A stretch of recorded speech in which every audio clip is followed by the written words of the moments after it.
قرون بقعدي عيارها بربرتي لصوح لي ترتم لوقو باقي برشي غير يدوما بلامو سركعا صعب صعب صعب صعب بدنها لوتمو صعب صعب صعب صعب بدنها لوتمو اللعبي إنوي سمدي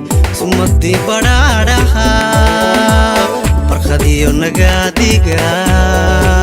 ويه حلوكو اللعبي إنوي سمدي برارها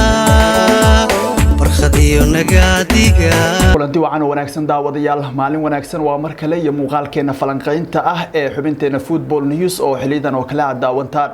xubinteena football news waxaan idinku soo gudbinaa wararka ciyaaraha wargeysadii waxyaabaha ay qorayaan waqtigaas maxaa cusub maxaa la hadalhayaa maxaa heshiis dhacay doonaysaa kooxdaada su'aalahaas iyo kuwa kale oo isweydiinayso waxaad kaga boqon doontaan xubinteena football news oo maalin waliba aan idin soo gudbino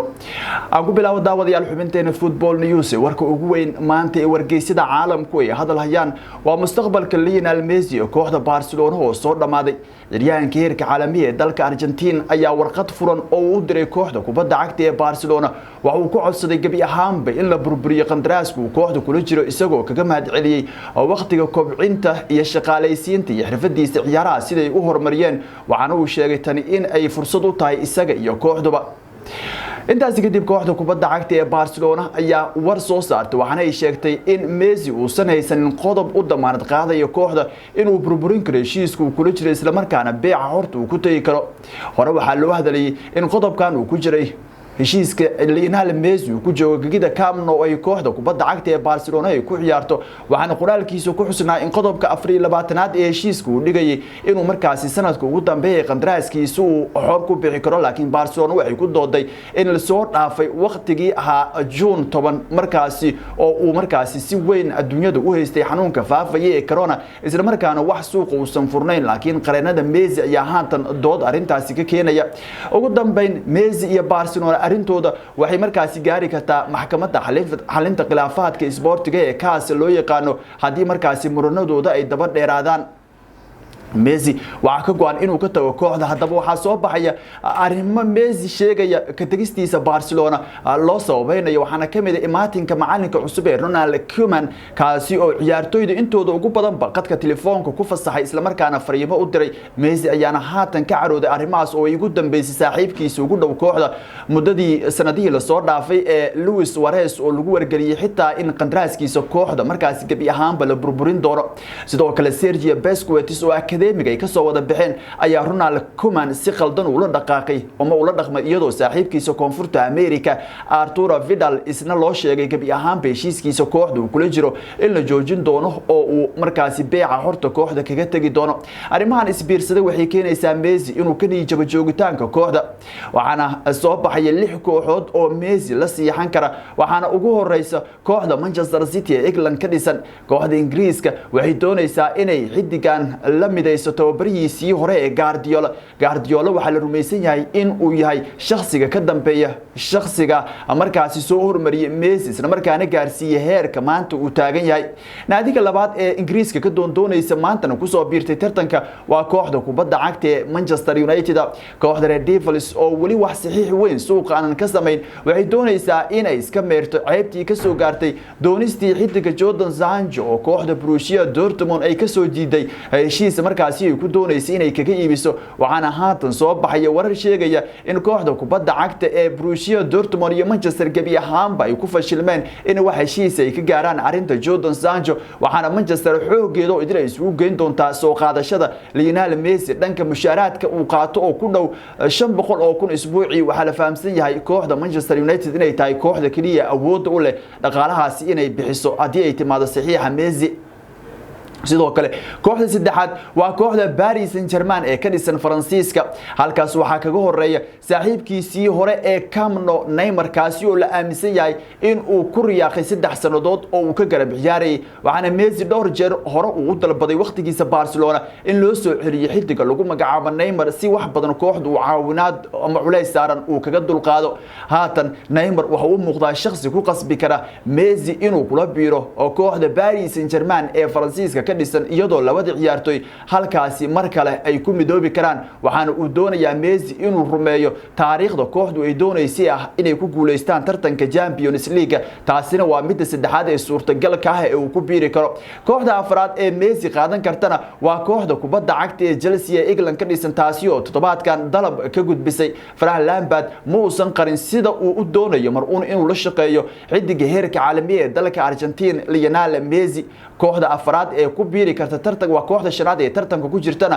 waa Juventus oo Talyaaniga ka dhisan madaxweynaha kooxda Juventus wuxuu doonayaa inuu rumeeyo riyada qof waliba isweydiiyay maalmaha kamid ah kubadda cagta inay iska garab ciyaaraan Lionel Messi iyo Cristiano Ronaldo si taasi u dhacdana Juventus waxay ku jirtaa tartanka ciyaaryahankan uu ugu dhaqaaqayo horyaalka Talyaaniga ee Serie A loo yaqaan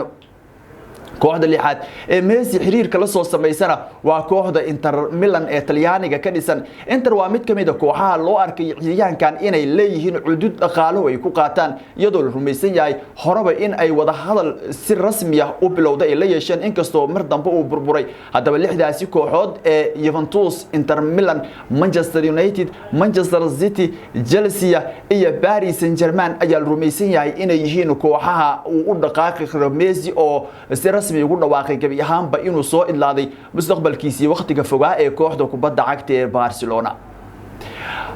wararka suuqa waqtigan ugu waaweyn hadii aan eega dhankoodana kooxda Real Madrid waa yeelka kooxda Paris Saint-Germain heshiiskiisu u dhacay ee Edinson Cavani ayay doonaysaa inay qaadato Zinedine Zidane oo dhaqaale kooxdiisu aysan u hayn suuqa sabab la xiriirta xanuunka faafay ee coronavirus waxa markaasi uu yeertay dhammaan ciyaartoydii amaahda kaga maqnayd waxaana uu doonayaa ciyaartoy khibrad leh oo weerarkiisu uu ku soo daro bixitaanka Luka Jovic iyo Mariano Diaz oo kooxdu aysan fursad badan u hayn waxay dhalinaysaa in haatan suuqa uu markaas ku laabto macalinka lagu magacaabo Zuzu waxa uu haatan ku dareenaya 33 sano jirka reer Uruguay iyo Paris Saint-Germain Edinson Cavani inuu ku soo daro kooxdiisa weeryahankan waxa dhacay heshiiskii uu kula joogay kooxda kubadda cagta ee Paris Saint-Germain isla wararka Chelsea iyo Paris intaanan ka bixin kooxda kubadda cagta ee Chelsea khamiista Brita waxa lagu dhawaaqay inuu tijaabada caafimaadka u mari doono difaaca Paris Saint-Germain ka tirsan ee Thiago Silva lagu magacaabo warar shalay soo baxay waxay sheegeen in heshiiska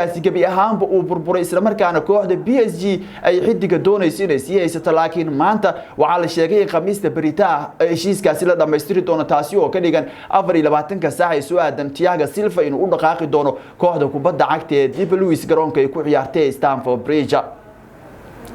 arinta Filipe Coutinho iyo mustaqbalka xidig heerka caalami ee dalka Brazil waxa markaasi majalada Marca maanta ay warinaysaa in uu sii joogo Barcelona uu ka doorbidayo inuu u dhaqaaqo horyaalka England ee Premier League halkaasi waxa ka xiiseynaya Manchester United Arsenal iyo kooxda kubadda cagta ee Chelsea Marca waxay leedahay waxa uu weydiistay Filipe Coutinho kooxdiisa in markaasi laga iibiyo kooxaha ka dhisan England si markaasi halkaasi xirfadiisa ciyaareed ugu sii wato hore Liverpool ayuu xidigan ugu soo ciyaaray dhanka kalena Arsenal ayaa go'aansatay gabi ahaanba inay isaga baxdo wada hadallo waqti dheer oo ay kula jireen kooxda Atletico Madrid oo ay ka doonayeen ciidigooda lagu magacaabo Thomas Partey majalada Sport waxay leedahay 27 sano jirkan ayaa sii joogi doona kooxdiisa Wanda Metropolitan Stadium ku ciyaarta kadib markii Arsenal ay xamil weyday inay bixiso qiimaha 45 milyan oo ay dalbanayso kooxda kubadda cagta ee lagu magacaabo Atletico Madrid dhanka kalena kooxda kubadda cagta ee lagu magacaabay AC Milan waxay amaah ku doonaysaa inay ku soo qaataan xidiga Real Madrid ee lagu magacaabo Brahim Diaz majalada Marca ayaa warkan qoraysa 22 sano jirkan oo hore kooxda Manchester City ugu soo ciyaaray waxa haatan la rumaysan yahay inuu u dhaqaaqi karo kooxda AC Milan oo u aragtay mid kamid ah ciyaartoyda ay ku xoojin karto weerarkeeda xilli ciyaareedka soo socda Milan ayaa ku dhiban in ay dhameystirto heshiiska cusub ee uu saxiixayo Zlatan Ibrahimovic waxaana haatan kooxda Nera Azur ama ama waa kooxda Rosanero lagu ninaasay ay diyaar u tahay ninkan Marian Diaz in ay kooxda ku soo daraan. Manchester City waxay diyaar u tahay in Khalidou Koulibaly heshiiskiisa ay gabagabayso saacadaha soo aadan cidda geerka caalamiga dalka Senegal oo difaaca ka ciyaara maalmo ayuu bartilmaameed u ah kooxda kubadda cagta ee Manchester City. haatan saraakiisha suuqa kooxda Etihad ka dhisan waxay doonayaan xidiga Napoli ka tirsan in heshiiskiisa waqti hore ay soo dhameystiraan. dhanka kalena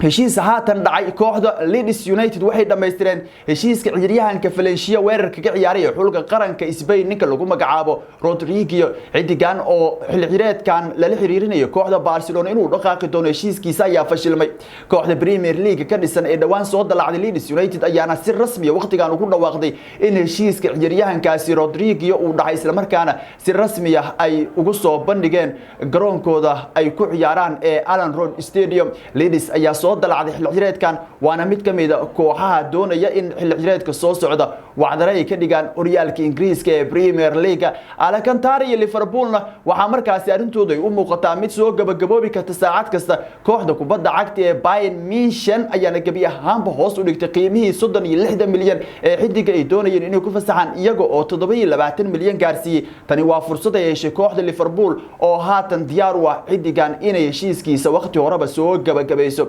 arinta Gabriel iyo Arsenalna wax cusub kama socdaan halkaasi iyadoo la filayo xidiga in uu waqti kasta heshiiskiisa dhaco. tijaabada caafimaadku ku gudbay laakiin wali lacagaha la isku fahmi laayay Lille iyo Arsenal inay ka wada heshiiyaan marka heshiiskaasi isna mid dhameystirma ayuu u egyahay. arinta Messi ayaa khalaynta ugu badan ay tahay iyadoo oo daawadayaal fikirkiina qaybta hoose ee muuqaalka aad nagu wadaagi kartaan. ma ku fikirtay wali Messi mustaqbalkiisa inuu soo dhamaaday uusan dib dambe u xiran doonin maaliyadda kooxda kubadda cagta ee Barcelona. guud ahaan muuqaalkeenan falanqaynta iyo xubinteena Football News oo maalin waliba daawataan ayaan halkaas ku soo gabagabeynaya. dhanka kaamirada waa Shukri iyadoo oo farsamadana uu inoo joogo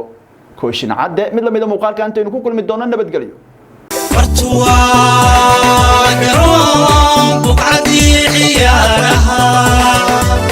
barbaarti la soo xulay tartan loogu baaqay bulshaya khayragiyo dumar bilaabo sarakaca